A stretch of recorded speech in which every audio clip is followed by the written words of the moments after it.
A ver, pensemos en esto. ¿Qué es exactamente el Evangelio cristiano? Para millones de personas, la respuesta a esa pregunta define el sentido de sus vidas. Pero, ¿qué pasa si ese mensaje se modifica, aunque sea un poquito? Para entenderlo, tenemos que viajar 2000 años en el tiempo, a través de una carta muy urgente enviada a los Gálatas para descubrir por qué la pureza de este mensaje era un asunto de vida o muerte espiritual, tanto en ese entonces como ahora. Muy bien, vamos directo al punto. La pregunta que arranca todo es esta, la misma que el apóstol Pablo tuvo que responder con urgencia hace 2000 milenios. ¿Qué es el Evangelio? Y ojo, no es una pregunta cualquiera, ¿eh? La respuesta es, literalmente, el mismísimo corazón del cristianismo. Para desentrañar todo este asunto, vamos a seguir la hoja de ruta que nos deja la propia carta. Primero, definimos el mensaje original.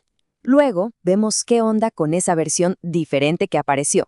Después, analizamos cómo se defendió el mensajero, nos metemos de lleno en el debate clave de gracia contra obras. Y, al final, vemos cuál es el gran objetivo, la reconciliación con Dios. Ok, primera parada. Antes de poder entender por qué un mensaje diferente era pero tan peligroso, tenemos que sentar las bases. ¿Cuál era el mensaje original, el auténtico? La palabra evangelio es súper simple. Significa, literalmente, buenas noticias. Pero no son noticias de cualquier tipo. No estamos hablando de una lista de reglas o una idea filosófica complicada. No. Es un evento concreto. La muerte, la sepultura y la resurrección de Cristo. Y todo esto con un propósito clarísimo, el perdón de los pecados. Y aquí lo tenemos. Esto que ven en pantalla se considera el resumen más antiguo del Evangelio. Y lo más interesante es cómo lo presenta Pablo. Él no dice, esto se me ocurrió a mí. No. Él dice que es la tradición fundamental que él mismo recibió. O sea, estamos hablando del ADN del mensaje cristiano desde el día 1. Este es el núcleo. Pero, a ver, este mensaje no es solo para escucharlo y asentir con la cabeza. Tiene poder para transformar. No se presenta como un invento humano, sino como una revelación divina.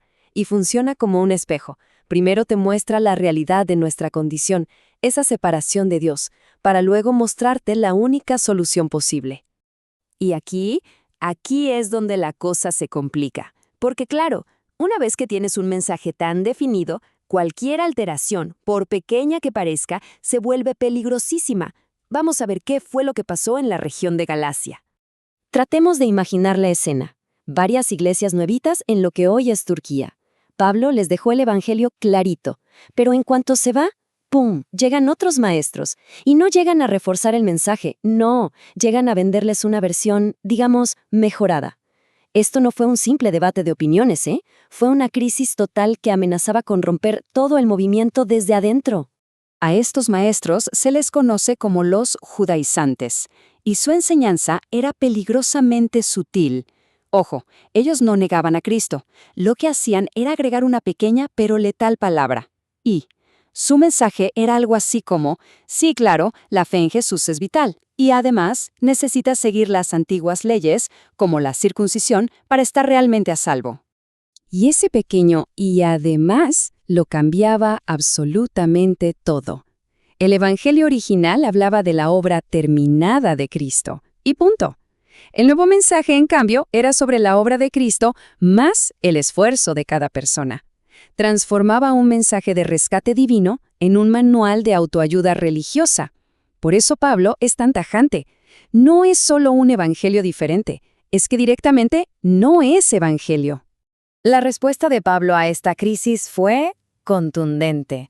Pero antes de poder defender el mensaje, tuvo que defender al mensajero, a sí mismo.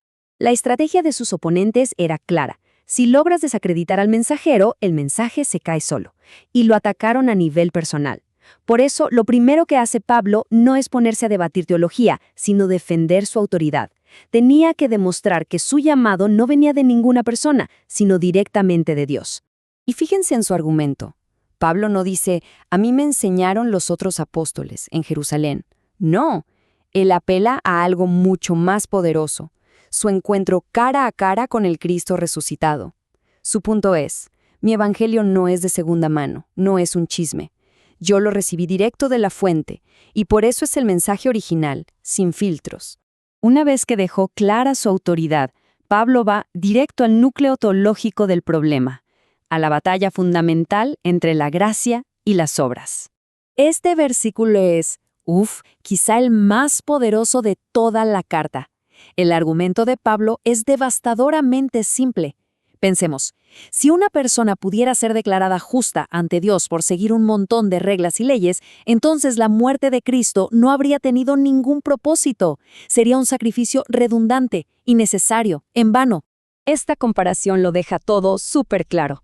Por un lado, el evangelio auténtico. Se basa en la gracia, lo recibes por fe, y el resultado es la justificación, ser declarado justo ante Dios, y la libertad. Por otro lado, el falso evangelio. Se basa en la ley, te exige fe más obras, y el resultado, según Pablo, es la esclavitud y una maldición. ¿Por qué una maldición? Porque si dependes de cumplir la ley y fallas una sola vez, estás perdido. Y aquí está el golpe de gracia del argumento. Para Pablo, la gracia y las obras son como el agua y el aceite. No se mezclan. Intentar añadir nuestras obras a la gracia pura de Dios no la mejora, la contamina.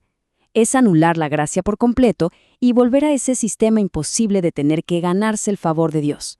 Entonces, si el evangelio no se trata de seguir reglas para ganar puntos con Dios, ¿cuál es su propósito final? Esto nos lleva a la última parte de nuestro análisis. Pablo lo dice sin rodeos. Si su objetivo fuera agradar a la gente, predicaría un mensaje más popular, un mensaje de fe más obras. Suena bien, ¿no?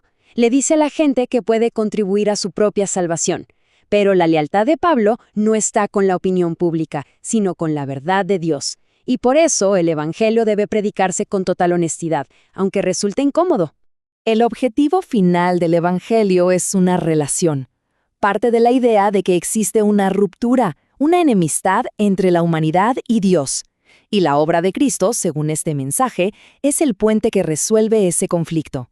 El resultado final no es solo el perdón de los pecados, sino la restauración de una relación, la reconciliación. Y esta es la culminación. Quienes reciben este mensaje no se quedan de brazos cruzados, se convierten en sus portadores. Pablo usa la imagen potentísima de un embajador, alguien que representa a su rey en tierra extranjera. Y el mensaje que llevan no es una orden, es una súplica, un ruego apasionado. Reconciliaos con Dios. Y así volvemos al principio, a la idea de la honestidad. La carta a los Gálatas insiste en un evangelio que no se adapta para ser más popular o menos ofensivo, lo que nos deja con una pregunta para reflexionar. En un mundo que valora tanto la adaptabilidad y la popularidad, ¿qué significa hoy aferrarse a un evangelio que busca agradar a Dios antes que a los hombres?